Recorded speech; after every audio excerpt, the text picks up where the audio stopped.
Y hoy vamos a estudiar un atributo de Dios que es bastante especial y bastante conocido por las personas. El atributo que vamos a estudiar en la noche de hoy es el amor de Dios. Este es el atributo en el cual nos vamos a enfocar. Vamos a ver qué nos enseña la Biblia sobre el amor de Dios. ¿Qué significa el amor de Dios y cómo se manifiesta el amor de Dios hacia nosotros, hacia la humanidad en general y hacia sus hijos? Así que el Señor nos guíe y nos dé sabiduría para comprender su amor tan inmenso. Hasta ahora hemos hablado sobre varios de los atributos de Dios. Algunos de ellos podríamos decir que son bastante difíciles. Hemos hablado sobre, por ejemplo, la Trinidad, que sin duda alguna representa un reto para nosotros, para comprenderlo, porque algo como la Trinidad de Dios es bastante complejo. Otros como la eternidad de Dios o el hecho de que Dios está presente en todo lugar, también de alguna manera nos hacen decir, wow, no logro comprender esto completamente. Pero si yo pudiera decir que cuál sería uno de los más difíciles de explicar, sería realmente el amor de Dios. El amor de Dios es uno de los atributos más profundos y complejos que uno podría estudiar respecto a Dios. Tal vez ni usted ni yo comprendamos con profundidad lo que significa el amor de Dios. Yo mismo admito mi ignorancia cuando empiezo a pensar en el amor de Dios. Simplemente admito de que no lo puedo comprender a cabalidad. Así que estamos tratando de comprender algo que es infinitamente grande y por tanto, en últimas, incomprensible. Si preguntáramos a las personas qué es el amor, seguramente obtendríamos muchas respuestas diferentes. Todas las personas tendrían una respuesta diferente a esa pregunta. Si le preguntáramos a un niño, a un joven, a un hombre, a una mujer o a un anciano, seguramente nos dirían algo diferente. Tendríamos una variedad de respuestas eh, bastante colorida. ¿Qué diría, por ejemplo, una madre que acabó de tener a su hijo? ¿Qué diría sobre el amor? ¿O qué diría, por ejemplo, un hombre o una mujer soltera? ¿Qué diría una mujer que recientemente se separó de su esposo? ¿O qué diría un niño, por ejemplo? Generalmente las personas tienden a definir los conceptos basados en sus propias experiencias. Entonces, dependiendo de a quién le pregunte y en qué momento de su vida le pregunte, tal vez me dé una definición diferente. No es lo mismo preguntarle qué es el amor a una pareja de novios que están en sus mieles, a un hombre, por ejemplo, que recientemente descubrió la infidelidad de su esposa. Así que la respuesta seguramente va a variar según la experiencia del individuo. ¿Cómo podríamos nosotros definir el amor de Dios, sabiendo que estamos hablando de Dios mismo? Aquí hay una breve y muy resumida definición que podríamos proveer para iniciar. Vamos a definir el amor de Dios de la siguiente forma. Aquí hay de hecho dos definiciones diferentes, pero que tienen un elemento en común. Dice que el amor de Dios quiere decir que eternamente Dios se da a otros.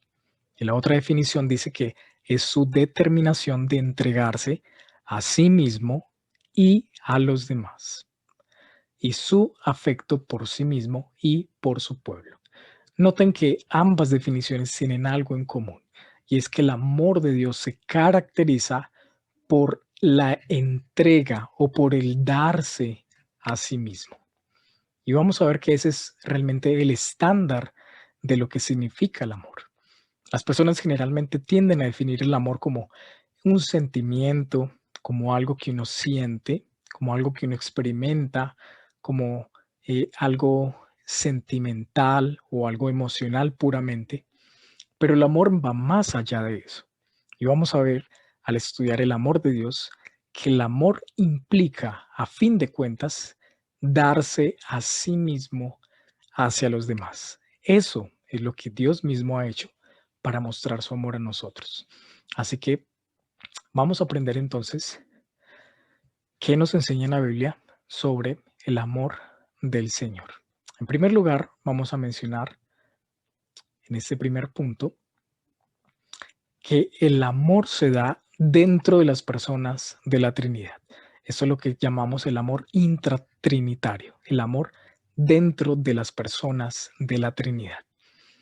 Dentro de la Trinidad, como lo vimos durante ese tema que lo hablamos, hay una relación perfecta, armoniosa y amorosa entre las tres personas de la Trinidad, entre el Padre, el Hijo y el Espíritu Santo. Entonces, incluso antes de la creación, antes de que empezara a existir cualquier persona, cualquier animal o cualquier cosa, Dios ya manifestaba amor dentro de su propia esencia trinitaria. Veamos, por ejemplo, en Juan capítulo 17, en el versículo 4, nos dice lo siguiente.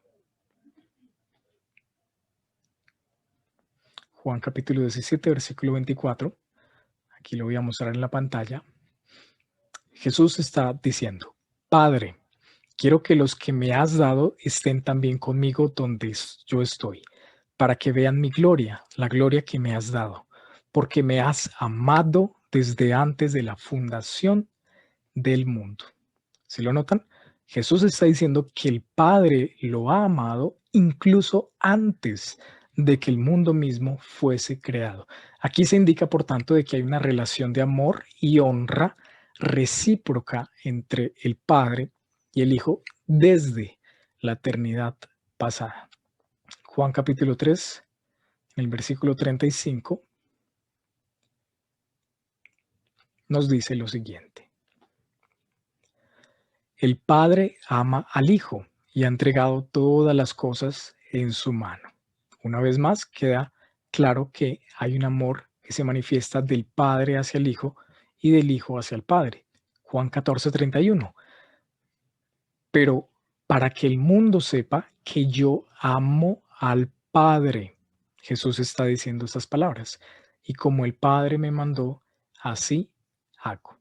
Así que queda claro que el amor es una característica de Dios, de su naturaleza y esencia, incluso antes de que de cualquier cosa fuese creada. Ya existía amor, ya existía comunión perfecta y afecto entre la Trinidad. Y aunque no se menciona explícitamente esto respecto al Espíritu Santo, es claro que como conclusión también existe ese amor perfecto entre el Padre, el Hijo y el Espíritu Santo desde la eternidad. Así que el amor existe antes de que cualquier otra cosa hubiese sido creada. El amor existía porque el Dios que existe es un Dios trino. No es un Dios que está solo, sino un Dios que está en tres personas y en esas tres personas hay una comunión de amor perfecta desde la eternidad. Así que ese era un primer punto que quería mencionar para sentar la base de lo que estamos viendo. Segundo punto que vamos a ver es que el amor de Dios es intrínseco y soberano. El amor de Dios es intrínseco y soberano. ¿Y qué significa esto? Bueno, significa que la esencia de Dios es el amor y que Dios ama porque soberanamente decide hacerlo. Veamos un pasaje bastante conocido, que es Primera de Juan, el capítulo 4, en el versículo 16, dice lo siguiente. Y nosotros hemos llegado a conocer y hemos creído el amor que Dios tiene para nosotros. Dios es amor. Y el que permanece en amor permanece en Dios y Dios permanece en él. Como muchas personas tal vez lo han citado o lo conocen, las escrituras dicen que Dios es amor. Note cómo se describe a Dios en relación a ese atributo como es. Eso significa que la esencia de Dios, su naturaleza es amor puro. Y lo que vemos en las escrituras cuando decimos que el amor de Dios es intrínseco y es soberano, es que no hay nada fuera de Dios que pueda provocar su amor. No hay nada fuera de Dios, no hay nada en nosotros o en el mundo que pueda impulsar o que pueda atraer el amor de Dios. El amor de Dios es, por tanto, incausado. Tiene su causa en sí mismo y no en ninguna otra cosa fuera de él. Piensen en esto. Generalmente, el amor que una persona siente por otra es producido por algo, ¿sí? Entonces, se puede preguntar a una pareja, ¿y por qué lo amas? Bueno, y las personas dirán, bueno, me parece bonito, me parece bonita, porque es amable, es que me trata bien. Otros se enamoran porque tiene un carro o tiene un apartamento o porque tiene una muy buena cuenta bancaria, ¿sí? Entonces dicen, wow, es que con ese carro me enamoré, ¿sí? O, o aman a alguien porque es su familiar, etcétera. Ese amor está producido por algo externo, por algo que les llamó la atención, por algo que los cautivó. Sin embargo, el amor de Dios no funciona de esa manera. El amor de Dios es gratuito, es espontáneo y es inmotivado. Eso quiere decir que la única razón por la que Dios ama a alguien es por su voluntad soberana. Es porque Él así lo ha decidido. Dios decide amar porque así lo desea. No hay nada fuera de Dios que provoque su amor hacia las criaturas o hacia alguna otra persona. Dios ama porque quiere amar. Recuerdo cuando estaba en el seminario, había un estudiante de Cuba y ese estudiante, en su acento cubano, eh, generalmente, bastantes veces, decía a los otros estudiantes, te amo porque se me da la gana. Y él decía esa frase y la recuerdo mucho cuando estaba estudiando allí. Él decía, te amo porque se me da la gana. Y si pudiéramos ponerlo en términos coloquiales, esa sería la forma de definir el hecho de que el amor de Dios es intrínseco y soberano. Dios ama porque quiere, porque Él así lo ha decidido. Veamos un pasaje en Deuteronomio capítulo 7, versículos 7 al 8. Dice la palabra del Señor allí, el Señor no puso su amor en vosotros, ni os escogió por ser vosotros más numerosos que otro pueblo, pues erais el más pequeño de todos los pueblos, mas porque el Señor os amó y guardó el juramento que hizo a vuestros padres, el Señor os sacó con mano fuerte y os redimió de casa de servidumbre, de la mano de Faraón, rey de Egipto. Aquí queda bastante claro de que, por ejemplo, la causa del amor de Dios hacia ese pueblo de Israel no fue porque fueran un pueblo grande, porque fueran un pueblo numeroso, porque fueran un pueblo fuerte. De hecho, todo lo contrario. El pueblo de Israel, comparado a las otras naciones, era un pueblo bastante pequeño, bastante insignificante. Y Dios dice, yo no los amé ni los escogí porque ustedes fueran más importantes o más grandes. Simplemente los amé. Simplemente Dios estaba siendo fiel a un pacto que hizo. Dios escogió un día a un hombre llamado Abraham y le dijo, te he escogido a ti, te he amado a ti y te doy estas promesas y las voy a cumplir. Y seguramente no porque Abraham fuera tal vez el mejor hombre, realmente Abraham tenía muchos defectos, era mentiroso, etcétera, y cometió varias fallas en su vida, pero Dios decidió amarlo a él y darle una promesa a él simplemente porque soberanamente lo decidió. Y así le recalca al pueblo en Deuteronomio, les dice, yo los amé a ustedes, no por ustedes mismos, no por algo que hubieran ustedes, sino porque yo, el Señor, decidí hacerlo en mi voluntad. Esto nos muestra entonces, hermanos, de que nada de lo que nosotros somos o hagamos es la causa del amor del Señor. Vuelvo y lo repito, nada de lo que somos o hacemos es la causa de que Dios nos ame. Hay muchas canciones cristianas que expresan en sus versos, Señor, no sé lo que viste en mí para amarme. O dicen, no entiendo la razón para que me hayas amado. O dicen, ¿qué fue lo que te motivó para amarme? O explícame, Señor, ¿por qué me amaste? O ¿quién soy yo para que me hayas amado? Esa es una frase bastante común en las canciones cristianas contemporáneas. La respuesta es sencilla. Nada, nada, nada, nada y nada.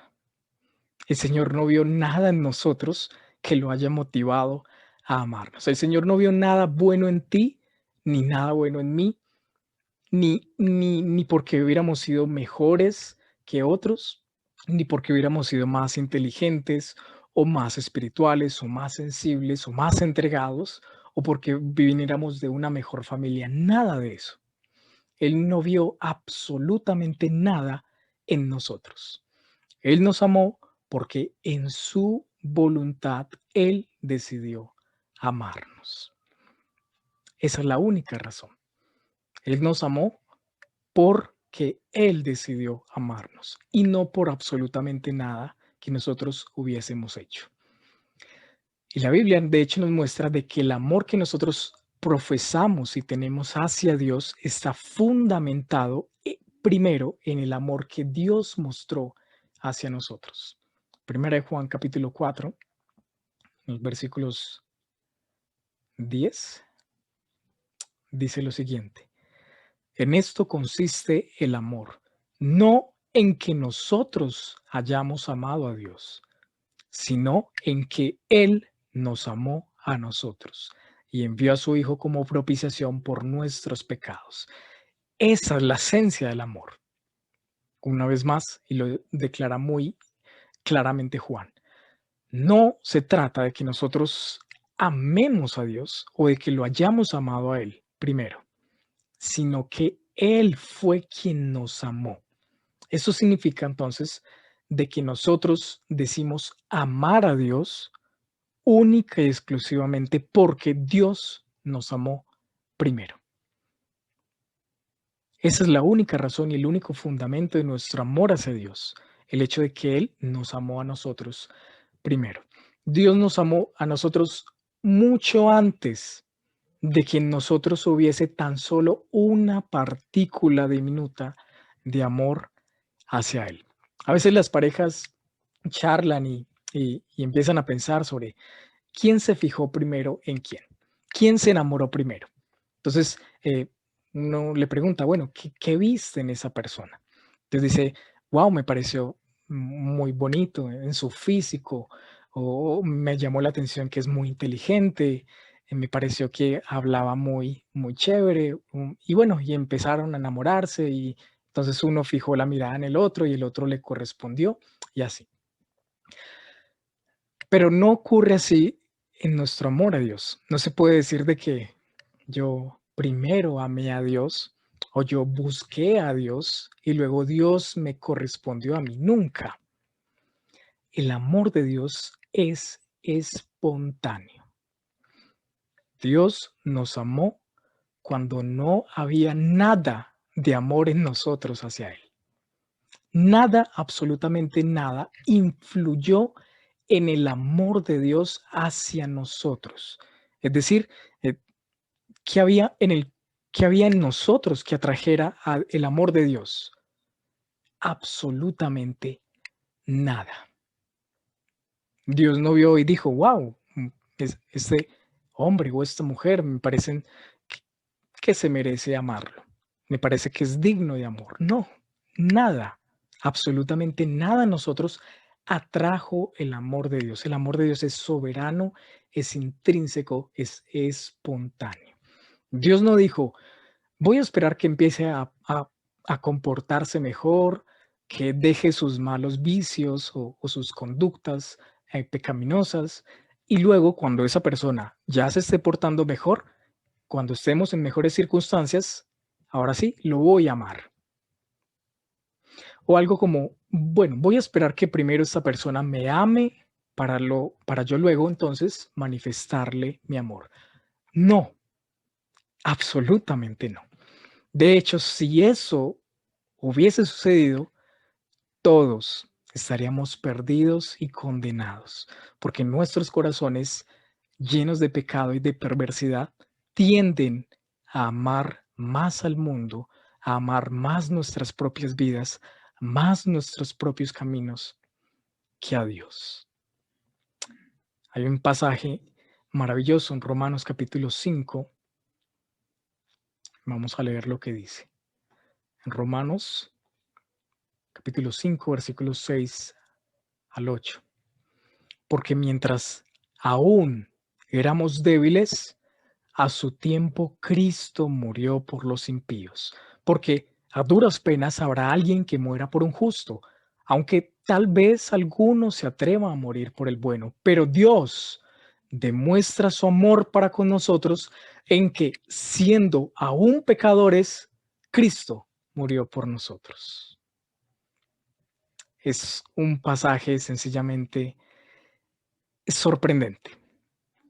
Siendo aún pecadores, Dios mostró su amor para con nosotros al enviar a su Hijo para salvarnos. ¡Wow! Es sorprendente cuando uno intenta pensar en eso. Por eso digo que intentar comprender el amor de Dios es inexplicable, porque Dios nos amó cuando éramos sus enemigos.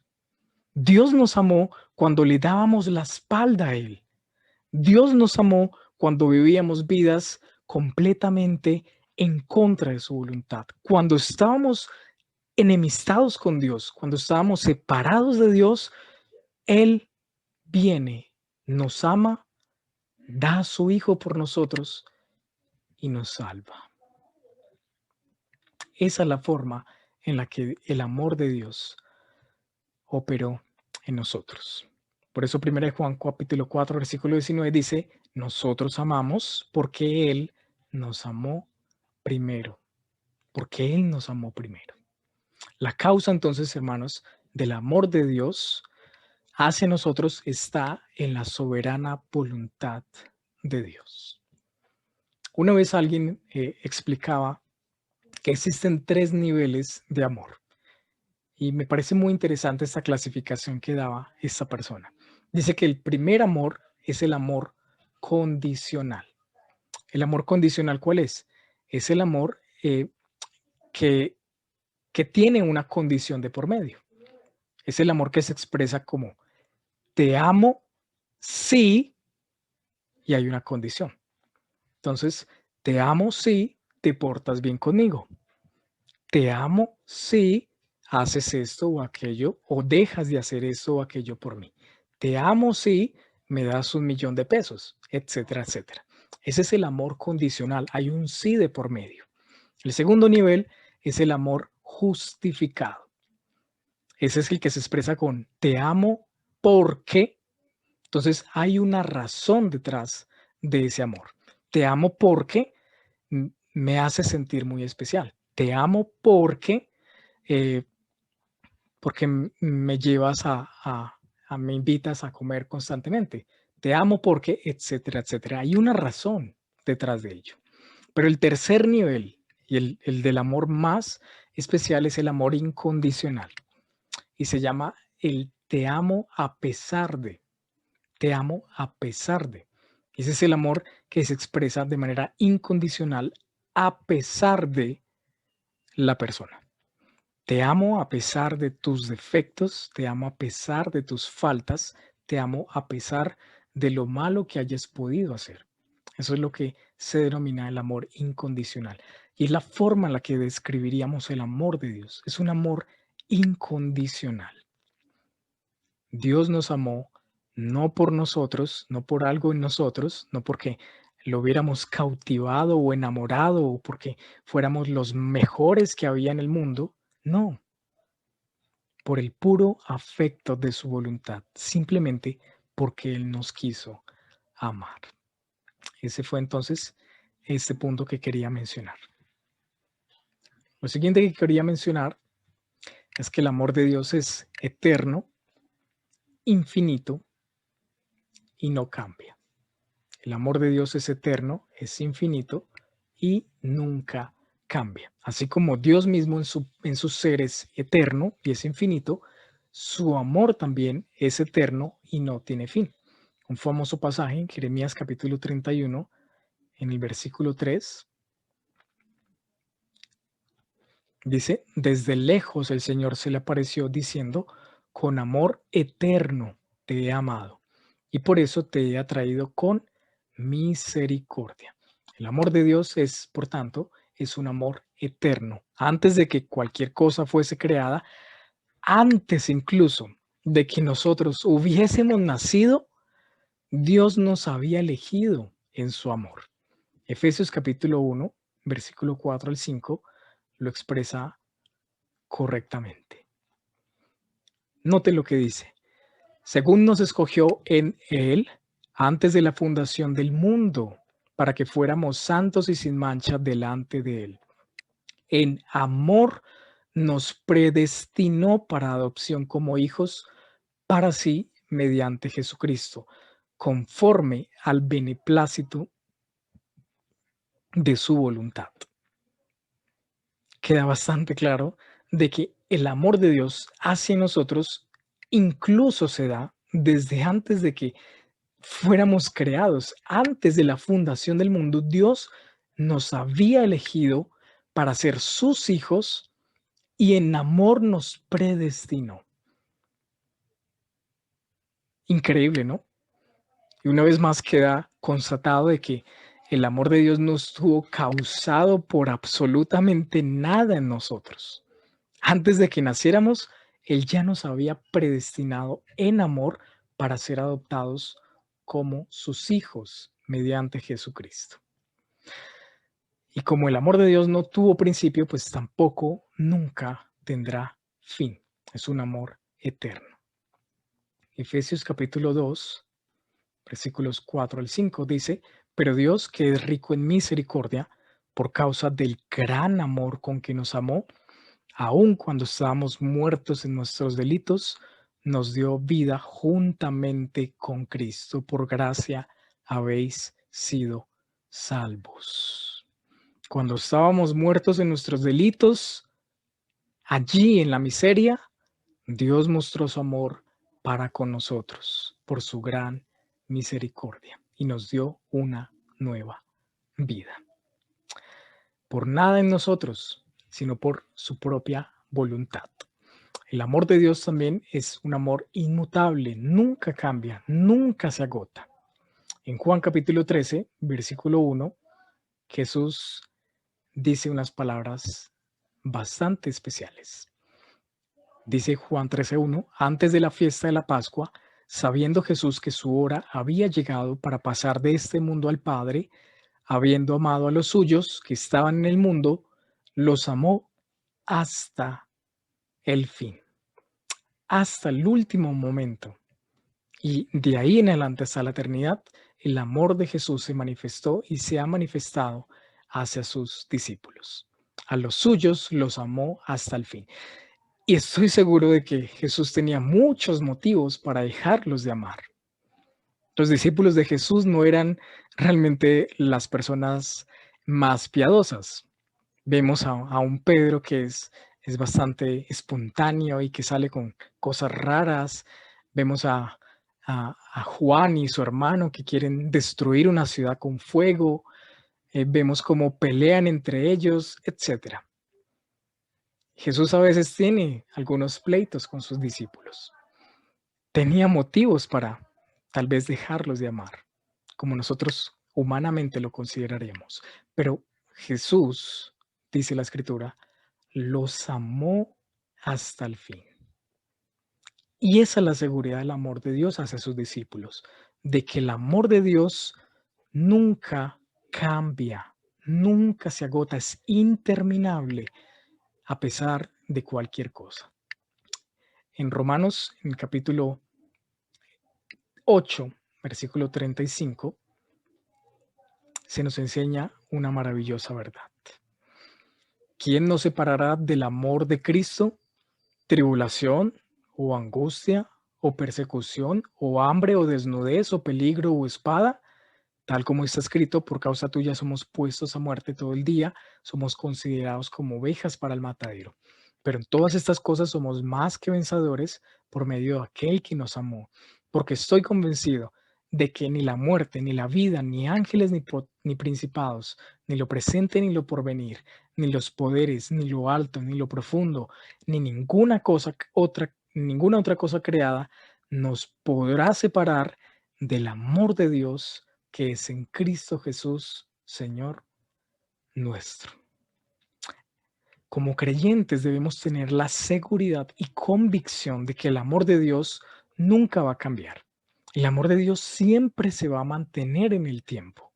El amor de los humanos puede cambiar. El amor de las personas puede menguar. Las personas que tal vez te decían te amo hace 5 años atrás, tal vez hoy en día ni siquiera saben nada de ti. Pero el amor de Dios perdura por la eternidad y nada lo puede cambiar. Nada, absolutamente nada creado puede separarnos del amor que Dios ha manifestado en Jesucristo. El amor de Dios es además un amor santo. El carácter de Dios está eh, bastante caracterizado por la santidad y por tanto el amor de Dios también es un amor que es santo. ¿Qué significa o qué implica eso? Significa que el amor de Dios no es un amor caprichoso, no es un amor se trata de una mera pasión o un mero sentimiento, no es como una especie de debilidad afectuosa ni una especie de ternurismo melancólico que hay en Dios. No es como el amor que se retrata generalmente en las películas de Hollywood, un amor que es puramente sentimental, que es puramente emocional, que es de melancolía, de suspiros, de mariposas en el estómago y ese tipo de cosas. El amor de Dios no es de esa forma, es un amor santo, es decir, va conforme a su carácter, a un carácter de un Dios santo y puro. El amor de Dios es un amor santo. ¿Cómo manifiesta el amor santo de Dios? ¿Cómo lo vemos manifestado? En Hebreos capítulo 12, noten lo que dice la escritura. Hebreos 12:6 dice, porque el Señor al que ama disciplina y azota a todo el que recibe por hijo. Para la mayoría de las personas eso suena contradictorio, de que el amor conlleve al azote o a la disciplina. Pero el amor santo de Dios necesariamente conduce a ello. Las personas creen que el amor es algo blandengue o que significa alcahuetear a los demás. De hecho, la realidad es que un padre que permite que su hijo haga cualquier cosa que quiera, incluso lo que es malo y dañino, porque simplemente quiere respetarlo y apoyarlo, demuestra de que su amor no es puro. El amor puro no es un amor que es sensiblero, sino que es un amor que es justo y un amor que busca el bien del otro. Por eso la escritura dice en Hebreos 12 que al que el Señor ama, lo disciplina. El amor de Dios va acompañado de acciones correctivas. No es simplemente un amor de palabras o de ternurismos, sino que es un amor que a veces es un amor severo, es un amor duro, un amor justo. Y esto debe entonces llevarnos a evitar ideas erróneas sobre Dios. Hoy en día la teología de la prosperidad o de muchos movimientos, especialmente algunos carismáticos, enfatizan en un Dios que es cariñosito, un Dios que no le importa si tú matas o robas o lo que hagas, Él siempre te va a querer, Él es un Dios de todo paz y todo amor, etcétera, etcétera. Pero las escrituras nos muestran de que el Dios de amor es un Dios justo y es un Dios santo. No vemos a un Jesús que es maniatado o que se deja llevar por las corrientes o por lo que digan los demás, sino un Jesús que ama a sus discípulos, pero los reprende severamente. Los trata con firmeza cuando debe hacerlo. El amor de Dios no significa de que simplemente sea como todo puros corazoncitos o todo paz y amor, como proclaman muchos. es un amor justo, es un amor que exige justicia y que exige reprensión hacia los que ama. Por eso, no nos sorprendamos cuando el Señor traiga disciplina a nuestras vidas, porque justo es una manifestación del amor de Dios. Y tal vez podríamos pensar todo lo contrario. ¿Por qué Dios permite que yo atraviese pruebas y momentos tan difíciles? Bueno, a veces es la manifestación del amor de Dios que nos está moldeando para hacernos más como su Hijo Jesucristo. A veces nos está intentando encaminar. A veces Dios tiene que usar su martillo, usar su mano dura para encaminarnos cuando tal vez estamos desobedeciéndolo. Es la forma en la que Dios también manifiesta su amor, a través de la disciplina, a través de la reprensión.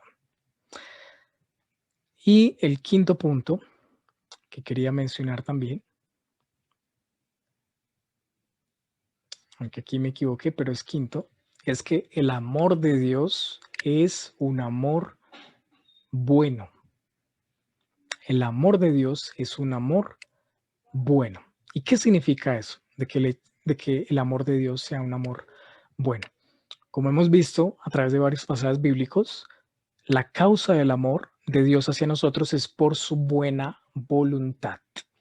En un famoso pasaje como Juan capítulo 3 versículo 16 dice que Dios envió a su Hijo porque nos amó. De tal manera amó Dios al mundo que envió a su Hijo.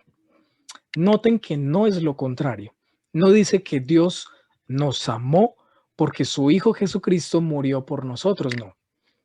El orden es que Dios nos amó y por tanto envió a su Hijo.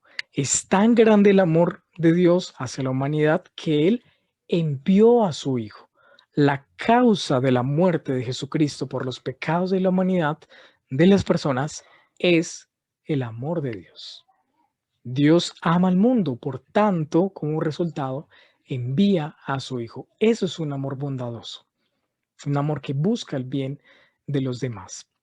A veces las personas pueden fingir mostrarnos amor con fines egoístas. Tal vez nos tratan bien, nos dicen palabras bonitas, fingen cariño o pasión por nosotros, pero lo hacen porque realmente esperan recibir algo a cambio. Lo hacen porque tienen algún interés de por medio. Pero el amor de Dios es tan bueno y es tan grande que Él ya nos amaba y por esa razón, por amarnos, es que envía a su Hijo para rescatarnos. Eso es lo que significa decir que el amor de Dios es bueno, es un amor bondadoso, es un amor que se manifiesta a través de acciones. Así que hermanos, viendo entonces estos puntos sobre el amor de Dios, mencionemos finalmente algunas aplicaciones prácticas para nosotros. En primer lugar, la apropiación que hemos hecho como creyentes del amor de Dios. ¿Cómo hemos apropiado el amor de Dios? ¿Lo hemos recibido? ¿Lo hemos creído realmente? Como les dije, es bastante difícil comprender el amor de Dios porque es un amor inmerecido que humanamente no tiene sentido. ¿Cómo puede amarme Dios sabiendo que fallo tanto, aún sabiendo mis pecados futuros, aún sabiendo mis malas acciones, tanto del pasado como del futuro? ¿Cómo puede seguir amándome Dios de esa forma? En Gálatas capítulo 2, versículo 20, Pablo expresa esa apropiación del amor de Dios de una forma bastante bonita. Lo voy a mostrar aquí en la pantalla. Gálatas capítulo 2, versículo 20. Pablo dice, con Cristo he sido crucificado y ya no soy yo el que vive, sino que Cristo vive en mí. Y la vida que ahora vivo en la carne la vivo por fe en el Hijo de Dios, el cual me amó y se entregó a sí mismo por mí. Noten que aquí hay un elemento de identificación individual. Ciertamente, Jesucristo murió por la humanidad para demostrar el amor de Dios hacia la humanidad y especialmente hacia aquellos que Dios había elegido. Pero Pablo lo muestra de una manera muy personal. Dice, Él me amó a mí, se entregó a sí mismo por mí. Esto es un proceso de apropiarse del amor de Dios. ¿Cuánto lo hemos apropiado? Porque es fácil decir de que Dios, sí, Dios te ama, como muchos predican en mensajes evangelísticos con el mensaje Dios te ama, pero ¿cuánto hemos entendido que Dios me ama? A mí como individuo, a ti, Dios me ama, Dios te ama, individualmente, a nosotros, a cada uno de nosotros. Así que a veces como creyentes tendemos a olvidar esta verdad en nuestras vidas. No la tenemos completamente presente en nuestros corazones. Y esto nos lleva, por tanto, al temor, a muchos temores, a muchas ansiedades, a muchas inseguridades. Primera de Juan capítulo 4, versículo 18 dice que en el amor no hay temor, sino que el perfecto amor echa fuera el temor. La causa muchas veces del temor en nuestras vidas es porque no hemos comprendido ni aceptado plenamente el amor de Dios para con nosotros. Imagínense un niño que se pierde en una calle, en algún lugar del centro, y luego es acogido por unos policías o por unos extraños. No va a sentir ese mismo amor o ese mismo interés o esa misma preocupación que cuando llega su mamá y lo toma y lo abraza. Hay muchos libros de motivación que hablan sobre cómo vencer el temor en 5 pasos. ¿Sí? Cómo vencer tus miedos. Entonces, enseñan técnicas de que debes confiar en ti, debes pensar en lo bueno para que lo puedas atraer, pero realmente la confianza, la forma en la que se disipan los temores de nuestros corazones es cuando entendemos el amor de Dios. La palabra del Señor dice en Romanos, en el capítulo 8, a los que aman a Dios, todas las cosas les ayudan para bien. Cuando tenemos certeza del amor de Dios a nosotros y de que amamos a Dios, no hay temor en nuestras vidas de que pase lo que pase, Dios me ama. El segundo aspecto de la aplicación práctica es nuestro amor hacia Dios, el gran mandamiento. En Mateo capítulo 22, versículo 36, a Jesús le preguntan, Maestro, ¿cuál es el gran mandamiento de la ley? El gran mandamiento de la ley es amarás al Señor tu Dios con todo tu corazón y con toda tu alma y con toda tu mente, tal como estaba estipulado en la Torá en Deuteronomio. Jesús está citando Deuteronomio. El gran mandamiento es amar al Señor tu Dios todo tu ser, con todo lo que nosotros somos. Y si lo amamos, por tanto, como dice 1 Juan 5:3, si lo amamos, entonces obedeceremos a Dios. Recibir el amor de Dios, pero también cómo estoy manifestando mi amor hacia Dios a través de la obediencia. Y por último, nuestro amor al prójimo. ¿Cómo estamos llevando a la práctica el hecho de que Dios nos ama, pero que también hemos sido llamados a amar a nuestro prójimo, a amar a los demás? 1 Juan capítulo 4, versículo 11 dice, amados, si Dios así nos amó, también nosotros debemos amarnos unos a otros. No es una opción. Si Dios nos amó, como consecuencia o resultado, debemos amar a los demás. De la misma forma que Dios nos ama a nosotros. La razón por la que podemos amar a los demás es porque Dios nos amó. Jesús decía a sus discípulos que ellos serían reconocidos como sus discípulos por algo en especial, por el amor entre ellos. Si ustedes se aman, la gente reconocerá que son mis discípulos. El amor es el sello de una vida cristiana. Y el amor no se trata solamente de palabras, no se trata solamente de sentimientos ni de cartas amorosas. El amor a través de las Escrituras y lo que hemos visto en esta clase es que el amor se manifiesta especialmente a través de las acciones, a través de lo que yo hago. Juan 3:16 no dice, porque de tal manera amó Dios al mundo que les envió una carta de amor o que les dijo algunas palabras bonitas. De tal manera amó Dios al mundo que dio a su Hijo. El amor de Dios a nosotros se manifestó a través de acciones, como lo vimos al inicio de la definición. El amor se trata de darse a sí mismo para los demás, darse a sí mismo de lo que somos. Eso es lo en donde se demuestra el amor, porque es cuando damos lo que es valioso, lo que cuesta, lo que duele. Así se manifiesta el amor. Así lo manifiesta Dios. Por eso en Efesios capítulo 5, Pablo dice, maridos, amen a sus esposas, así como Cristo amó a la iglesia y se dio y se entregó a sí mismo por ella. ¿Cómo manifestó el Señor Jesús el amor hacia su esposa, hacia la iglesia? Dando su propia vida, con su propia sangre. Ese es el amor, es dar, es cuidar, es sustentar al otro. Implica dolor, implica entrega, implica que yo doy de lo que yo mismo soy para el beneficio de los demás. Que el Señor nos ayude a amar con un amor tan grande como el que Él nos ha mostrado.